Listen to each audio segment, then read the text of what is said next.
Why you gotta go in on these dudes like that? I mean, what else should I do? What else should I do? You feel me? I mean, when I was Turner. Hey, the man said it himself, so hey, why not go in on these dudes? I mean, it's fucking ridiculous, and it's funny how I've seen this little dichotomy within the manosphere of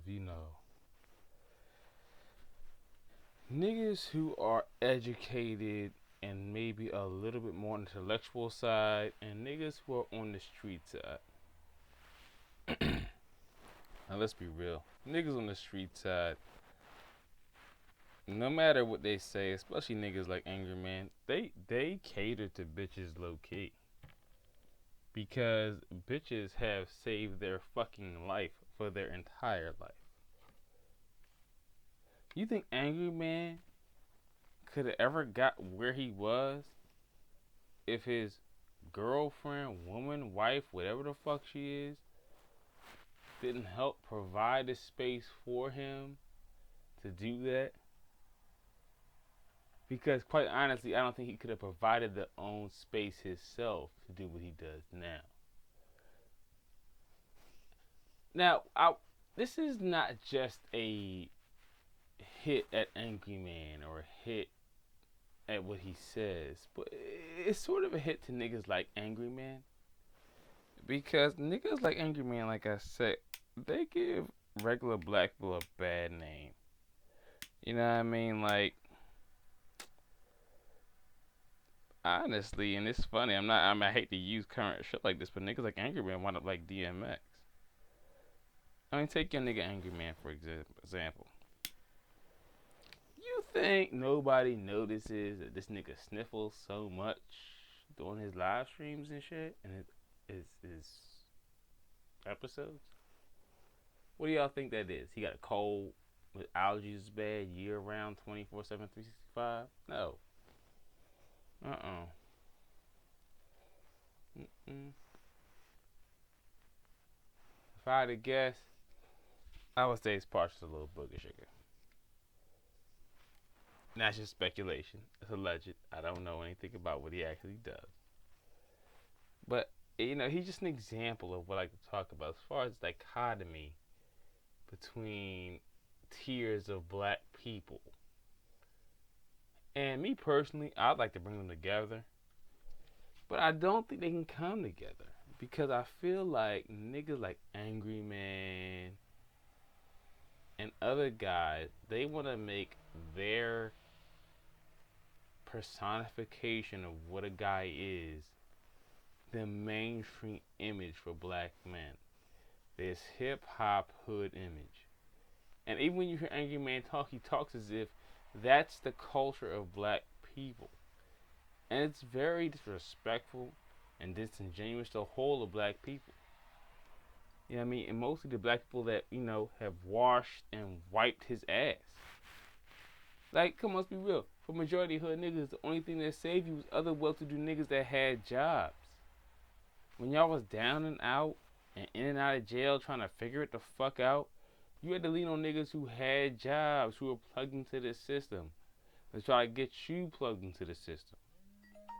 You never go without dealing with some nigga who's plugged into the system to help you get on, if that's even how you get on, or you plug into the system yourself. So for Angry Man to act like anything that's done is going to happen purely out of the mud without no siphoning off the system is ridiculous and stupid. Okay? Like, you have to allow yourself to be in the system, but not be a part of the system mentally. You're in the system to get what you get out of it.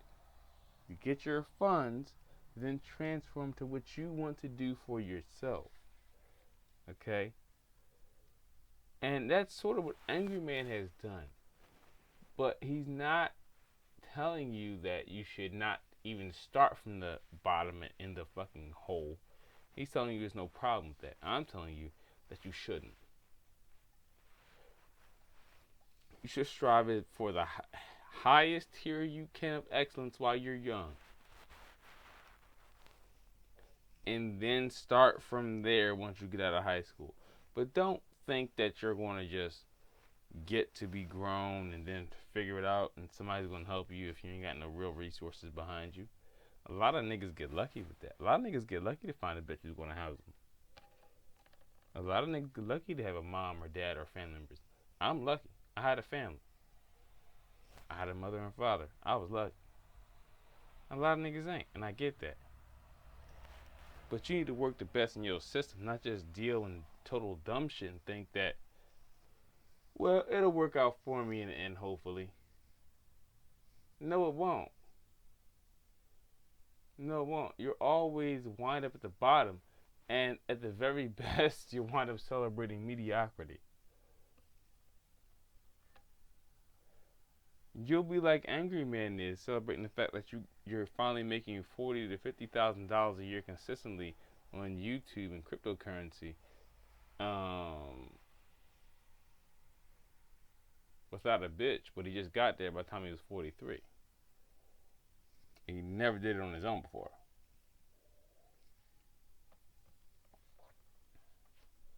And that's what you niggas want to avoid.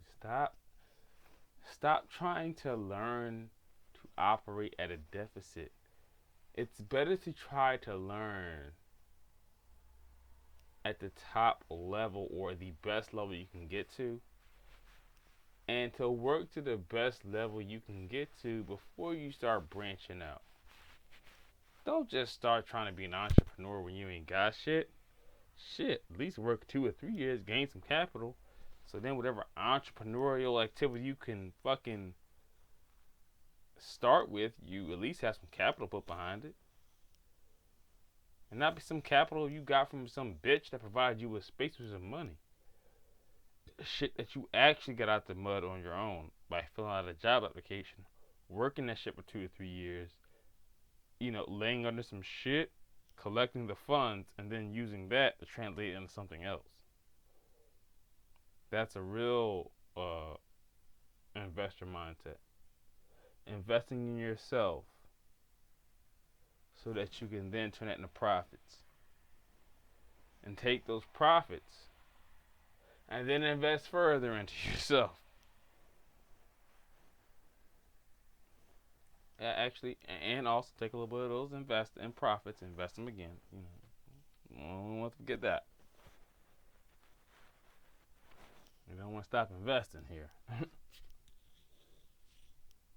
But yeah, no, it's a funny dichotomy I see between niggas like Angry Man and niggas like myself or other niggas in the manosphere space, where it's like you're either this nerd kind of guy or that's how they got the educated lane with a street dude.